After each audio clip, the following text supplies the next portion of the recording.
ನಮಸ್ಕಾರ, ಸಮತಾ ನ್ಯೂಸ್ಗೆ ಸ್ವಾಗತ. ಶಿಡ್ಲಘಟ್ಟ ತಾಲೂಕು ಮಟ್ಟದ ಕನ್ನಡ ಸಾಹಿತ್ಯ ಪರಿಷತ್ತಿನ ಸಮ್ಮೇಳನ. ಈ ಸಮ್ಮೇಳನದ ಅಧ್ಯಕ್ಷರಾಗಿ ರೂಪ್ಸಿ ರಮೇಶ್.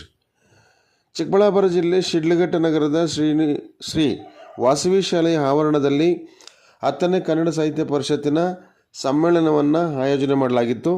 ಈ ಸಮ್ಮೇಳನದಲ್ಲಿ ಕನ್ನಡ ಸಾಹಿತ್ಯ ಪರಿಷತ್ತಿನ ಜಿಲ್ಲಾಧ್ಯಕ್ಷರಾದ ಕೋಡಿ ರಂಗಪ್ಪನವರು ಕನ್ನಡದ ವೈವಿಧ್ಯಮಯದ ಕರ್ನಾಟಕದ ಬಗ್ಗೆ ಬಹಳ ಸವಿಸ್ತರವಾದ ವಿಷಯಗಳನ್ನು ತಿಳಿಸಿದರು. ವೇದಿಕೆಯಲ್ಲಿ ತಹಶೀಲ್ದಾರ್ BN ಸ್ವಾಮಿ, EO ಹೇಮಾವತಿ, ಕನ್ನಡ ಸಾಹಿತ್ಯ ಪರಿಷತ್ತಿನ ಶಿಡ್ಲಘಟ್ಟ ತಾಲೂಕು ಅಧ್ಯಕ್ಷರಾದ ಪಟೇಲ್ ನಾರಾಯಣ ಸ್ವಾಮಿ, BJP ಮಂಡಲ ಅಧ್ಯಕ್ಷರಾದ ಆನಂದ್ ಗೌಡ್ರು, BO ನರೇಂದ್ರ ಕುಮಾರ್, ಡಾಕ್ಟರ್ ಸತ್ಯನಾರಾಯಣ ರಾವ್ ಹಾಗೂ ಸರ್ಕಾರಿ ನೌಕರರ ಅಧ್ಯಕ್ಷರಾದ ಸುಬ್ಬಾರೆಡ್ಡಿ ಹಾಗೂ ಕನ್ನಡದ ಅಭಿಮಾನಿಗಳು ಹಾಜರಿದ್ದರು. ವರದಿ ಪ್ರಧಾನ ಸಂಪಾದಕರು ಅರಕೆರೆ ಮುನ್ರಾಜ್, ಸಮತಾ ನ್ಯೂಸ್, ಶಿಡ್ಲಘಟ್ಟ. ಯಾಕೆ ವೈವಿಧ್ಯತೆ ಈ ದೇಶದ ವೀಕ್ನೆಸ್ ಅಲ್ಲ, ವೈವಿಧ್ಯತೆ ಈ ದೇಶದ ಒಂದು ಸ್ಟ್ರೆಂತ್, ಶಕ್ತಿ ಆಗಿದೆ. ಭಾಷಾವಾರು ಪ್ರಾಂತ್ಯಗಳನ್ನು ಮಾಡಿದಾಗ ಈ ದೇಶದಲ್ಲಿ ಕೂಗುಗಳು ಶುರುವಾಯಿತು. ಈ ದೇಶವನ್ನು ಹೊಡಿತಾ ಇದ್ದೀರಾ ಬೇರೆ ಬೇರೆ ಭಾಷೆಗಳ ನಡುವೆ ಅಂತ ಹೇಳಿ. ನೆಹರು ಅವತ್ತೊಂದು ಮಾತು ಹೇಳ್ತಾರೆ, ಈ ದೇಶದ ವೈವಿಧ್ಯತೆಯನ್ನು ನಾನು ತುಂಬ ಕಳಪೆ ಅಂತ ನಾನು ಭಾವಿಸಿಲ್ಲ. ಬದಲಾಗಿ ಈ ದೇಶದ ವೈವಿಧ್ಯತೆ ಒಂದು ದೇಶದ ಬಲವನ್ನು ಹೆಚ್ಚಿಸ್ತಾ ಇದೆ. ಭಾರತವನ್ನು ಒಂದು ಮಿನಿ ಜಗತ್ತನ್ನಾಗಿ ಮಾಡಲಿಕ್ಕೆ ನಾವು ಸಾಧ್ಯತೆ ಇದೆ. ಆ ರೀತಿ ಕುವೆಂಪು ಅದನ್ನೇ ಹೇಳ್ತಾರೆ. ನಾವು ಕನ್ನಡಿಗರು ಪ್ರತಿಯೊಂದು ಇಂಚಿನಲ್ಲಿ ಕನ್ನಡಿಗರಾಗಬೇಕು. ಕನ್ನಡದ ಆಲೋಚನೆ ಭಾರತೀಯ ಆಲೋಚನೆಯೂ ಆಗಬೇಕು. ಕನ್ನಡದ ಧ್ವನಿ ವಿಶ್ವದ ಧ್ವನಿ ಕೂಡ ಆಗಬೇಕು. ನಮ್ಮ ಶರಣರು, ಸೂಫಿ ಸಂತರು, ಭಕ್ತಿಯುಗದ ಜನಗಳು ಆ ಕೆಲಸವನ್ನು ಮಾಡಿದ್ದಾರೆ. ಕೇವಲ ಅವರು ಕನ್ನಡದ ಮೂಲಕ ಜಗತ್ತನ್ನು ನೋಡುವಂಥ ಕೆಲಸವನ್ನು ಅವರು ಮಾಡಿದ್ದಾರೆ. ಕನ್ನಡ ಭಾಷೆಗೆ 1500-2000 ವರ್ಷ ಇತಿಹಾಸಗಳಿದೆ. ಆದಿಕವಿ ಅಂತ ಹೇಳುವಂಥ ಪಂಪ ಆಸ್ಥಾನಿಕನಾಗಿದ್ದರೂ ಕೂಡ ನಾಳೆ ಸಾವಿರಾರು ವರ್ಷಗಳ ಮುಂದೆ ಏನಾಗಬೇಕು ಈ ಭೂಮಿ ಅನ್ನೋ ದಿಕ್ಕಿನಲ್ಲಿ ಒಂದೇ ಒಂದು ಮಾತನ್ನು, ಸ್ಟೇಟ್ಮೆಂಟನ್ನು ಕೊಡ್ತಾನೆ, ಮಾನವ ಕುಲ ತಾನೊಂದೇ ಜಾತಿ ಅಂತೇಳಿ. ನಮ್ಮ ಜಾತಿ ಧರ್ಮಗಳು ಏನೇ ಇರ್ಬೋದು, ಭಾಷೆಗಳು ಏನೇ ಇರ್ಬೋದು, ಮನುಜ ಮತ ಅನ್ನೋಂಥದ್ದು ಭಾಳ ಮುಖ್ಯ. ಆ ಮನುಜ ಜಾತಿಯನ್ನು ನಾವು ಹಿಡಿದು ತಗೊಂಡೋಗ್ಬೇಕಾಗುತ್ತೆ, ಸಮಗ್ರತೆಯನ್ನು ಅನ್ನುವಂಥ ಸೂಚನೆಯನ್ನು ಕೊಟ್ಟಿದ್ದಾರೆ. ಅದನ್ನು ಕುವೆಂಪು ಅವರು ವಿಸ್ತಾರ ಮಾಡಿ ಮನುಜ ಮತ ವಿಶ್ವಪಥ ಅಂತ ಹೇಳಿದರು. ಪಂಪ ಹೋದ್ಮೇಲೆ 2500 ವರ್ಷಗಳಲ್ಲಿ ಅದನ್ನು ಇಟ್ಕೊಂಡು ಕುವೆಂಪು ಅವರು ಬೆಳೆಸ್ತಾ ಹೋಗ್ತಾರೆ. ಕುವೆಂಪು ಅವರನ್ನು ನಾವು ಸರಿಯಾಗಿ ಓದಿಕೊಂಡ್ರೆ, ವಚನ ಸಾಹಿತ್ಯವನ್ನು ಓದಿಕೊಂಡು ಅರ್ಥ ಮಾಡಿಕೊಂಡ್ರೆ ನಮ್ಮೆಲ್ಲ ವಿಕೃತಿಗಳು ಹೋಗ್ಲಿಕ್ಕೆ ಸಾಧ್ಯತೆ ಆಗುತ್ತೆ. ಅವಾಗ ಇಷ್ಟು ಜನ ಇರೋದಿಲ್ಲ, 1000 ಜನ ವೇದಿಕೆ ಮುಂದೆ ಇರ್ತಾರೆ. ಮತ್ತು ಏನಾಗಿ ಮಾಡಬೇಕಾಗುತ್ತೆ, ಇಡೀ ದಕ್ಷಿಣ ಭಾರತದಲ್ಲಿ ಕನ್ನಡ ಭಾಷೆ, ಸಾಹಿತ್ಯ, ಸಂಸ್ಕೃತಿಗಳನ್ನು ಉಳಿಸಿ ಬೆಳೆಸಲಿಕ್ಕೆ ಮಾಡಿರುವಷ್ಟು ಅಕಾಡೆಮಿಗಳು, ಆಗಿರುವಂಥ ಅಧ್ಯಕ್ಷರುಗಳು ಖರ್ಚು ಮಾಡುವಂಥ ದುಡ್ಡು ಎಲ್ಲರೂ ಖರ್ಚು ಮಾಡ್ತಾ ಇಲ್ಲ. ಆದರೆ ಕೂಡ ಯಾಕೆ ಇದು ಸಾಮಾನ್ಯ ಮಟ್ಟಕ್ಕೆ ಬರಲಿಲ್ಲ? ಒಂದು ಕಾಲದಲ್ಲಿ ಸ್ವಾತಂತ್ರ್ಯ ಬಂದಾಗ ಈ ದೇಶದ ಸಾಕ್ಷರತೆ ಪ್ರಮಾಣ 3-4% ಇತ್ತು. ಹೆಣ್ಣು ಮಕ್ಕಳಿಗೆ 1%, 2% ಇತ್ತು ಲಿಟ್ರಸಿ ರೇಟು. ಆದರೆ ಅವತ್ತು ಪಂಪನ ಕಾವ್ಯಗಳಾಗಲಿ ಅಥವಾ ನಮ್ಮ ಕರ್ನಾಟಕ ಭಾರತ ಕುಮಾರವ್ಯಾಸನ ಭಾರತ ಕಥಾಮಂಜರಿ ಹಳ್ಳಿಯಲ್ಲೂ ಅದು ಬರ್ತಾ ಇತ್ತು. ನಾಟಕಗಳನ್ನು ಆಡ್ತಾ ಇದ್ರು, ಜನಪದ ಉಳಿದಿತ್ತು. ಗ್ರಾಮೀಣ ಭಾಗದ ಎಲ್ಲ ಸಂಸ್ಕೃತಿ ಕೂಡ ಬಾಯಿ ಮಾತಿನಲ್ಲಿ ಉಳಿದಿತ್ತು, ಅಕ್ಷರ ಇಲ್ಲದೇ ಇದ್ದ ಕಾಲದಲ್ಲಿ. ನೀವು ಯೋಚನೆ ಮಾಡಿ, ಮೈಸೂರು ಮಹಾರಾಜರು ಇಡೀ ಭಾರತ ಪ್ರಜಾಪ್ರಭುತ್ವದ ರೀತಿ ಸ್ವಾತಂತ್ರ್ಯ ತಗೊಂಡ್ರೂ ಕೂಡ ಅದೆಷ್ಟೋ ಕಾಲ ಈ ಜನತೆ ಮೈಸೂರು ಮಹಾರಾಜರನ್ನು, ದಿವಾನರನ್ನು ನಂಬಿಕೊಂಡು ಬದುಕಿದರು. ಆಮೇಲೆ ಅದನ್ನು ಭಾರತ ದೇಶಕ್ಕೆ, ಕರ್ನಾಟಕ ರಾಜ್ಯಕ್ಕೆ ಸೇರಿಸ್ಕೊಳ್ಳಾಯಿತು. ಯಾಕೆ ಇದನ್ನು ಮಾಡ್ತಾರೆ? ಮೈಸೂರು ಯೂನಿವರ್ಸಿಟಿಯನ್ನು ಓಪನ್ ಮಾಡುವಾಗ ಮೈಸೂರು ಮಹಾರಾಜರು 1916ರಲ್ಲಿ ಅಂತ ಕಾಣುತ್ತೆ. ಅವ್ರು ಹೇಳ್ತಾರೆ, ಈ ವಿಶ್ವವಿದ್ಯಾಲಯ ಕೆಲವೇ ಜನ PG ಮಾಡುವಂಥ, ಸ್ನಾತಕೋತ್ತರ ಪದವಿಗಳನ್ನು ಮಾಡುವಂಥವ್ರಿಗೆ ಅನುಕೂಲ ಆಗುತ್ತೆ ಅಂದರೆ ನನಗೆ ತೃಪ್ತಿ ಇಲ್ಲ. ಮತ್ತೇನು ಮಾಡಬೇಕು?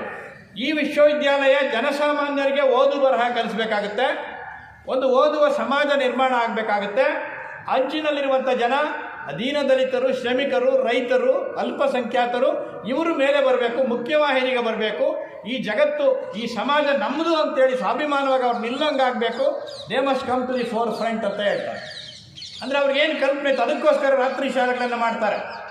4 ಆಣೆಗೆ ಒಂದು ಪುಸ್ತಕವನ್ನು ಮಾಡಿ ಪ್ರಸಾರಾಂಗದಲ್ಲಿ ಖರ್ಚು ಮಾಡ್ತಾರೆ. ಎಷ್ಟು ಕೆಲಸವನ್ನು ವಿಶ್ವೇಶ್ವರಯ್ಯನವರು, ಮಿರ್ಜಾ ಇಸ್ಮಾಯಿಲ್ ಅವರು ಮಾಡಿದ್ದಾರೆ.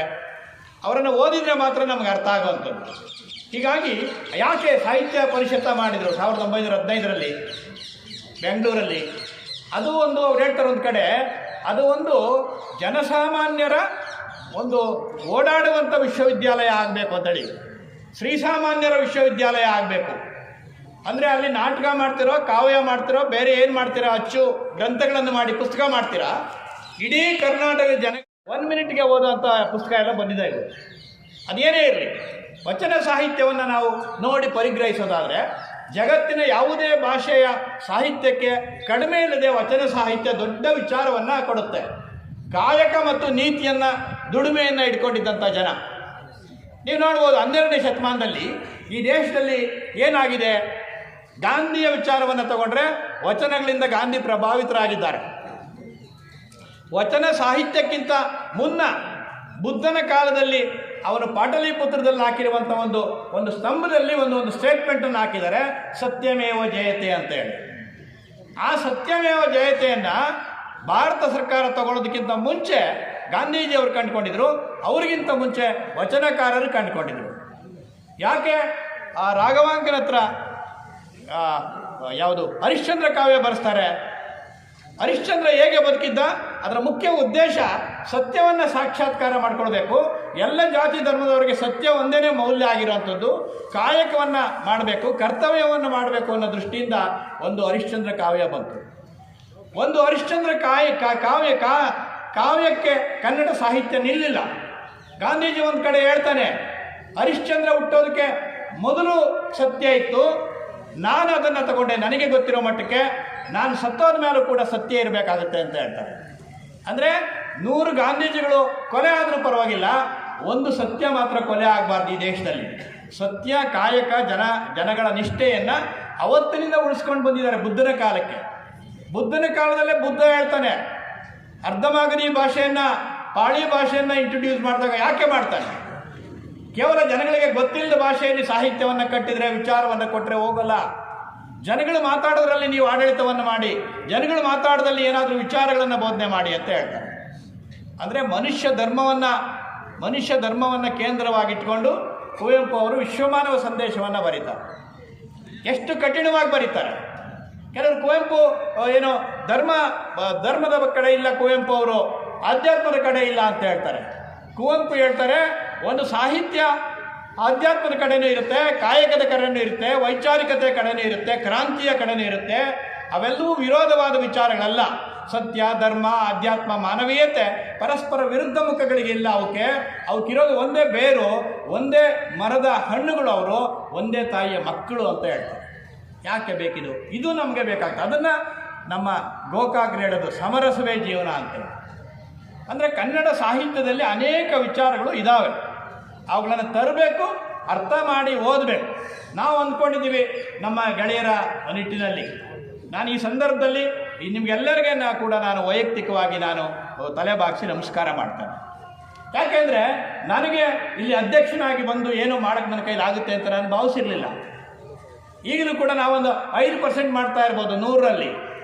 ಕಾರಣ ತಮಗೆ ಗೊತ್ತಿದ್ದಾವೆ, ಯಾವ ವ್ಯವಸ್ಥೆ ಯಾವ ಕಡೆ ಹೋಗ್ತಾ ಇದೆ, ಏನು ಮಾಡ್ತಾ ಇದೆ ಅಂತ. ನಾವು ಯಾರ ಜವಾಬ್ಗೂ ಕೈ ಹಾಕೋದಿಲ್ಲ, ಯಾರನ್ನೂ ಆರ್ಷಕ್ಕೆ ಮಾತಾಡೋದಿಲ್ಲ, ಎಲ್ಲರಿಗೆ ಸೋತು ನಾವು ಹೋಗ್ತೇವೆ. ಆದರೆ ಕೂಡ ಜನಕ್ಕೆ ಇನ್ನೂ ಅರ್ಥ ಆಗಲಿಲ್ಲ. ಸಾಹಿತ್ಯ ಯಾಕೆ ಓದಬೇಕು, ಪುಸ್ತಕ ಯಾಕೆ ಓದಬೇಕು. ನಮ್ಮ ಮುದ್ರಣ ಮಾಧ್ಯಮ ಇದೆಯಲ್ಲ, ವಂಡರ್ಫುಲ್ ಆಗಿದೆ ಮುದ್ರಣ ಮಾಧ್ಯಮ. ಅನೇಕ ವಿಚಾರಗಳು ಬರ್ತವೆ ಒಬ್ಬ ವ್ಯಕ್ತಿ ವಿಚಾರವನ್ನು ಬೆಳೆಸ್ಕೊಳ್ಳಿಕ್ಕೆ. ಆದ್ದರಿಂದ ಇಲ್ಲಿರುವಂಥ ಟೀಚರ್ಸ್ ಹೆಚ್ಚಿಗೆ ಜನ ಇದ್ದೀರಿ, ನಿಮಗೆ ಕೈ ಮುಗಿದು ಕೇಳ್ತಾನೆ, ಶಾಲಾ ಕಾಲೇಜಲ್ಲಿ ಸಾಹಿತ್ಯವನ್ನು ಶಿಕ್ಷಣ ಜೊತೆ ನೀವು ಬೆರೆಸುವಂಥ ಕೆಲಸವನ್ನು ನಾವು ಮಾಡಬೇಕಾಗುತ್ತೆ.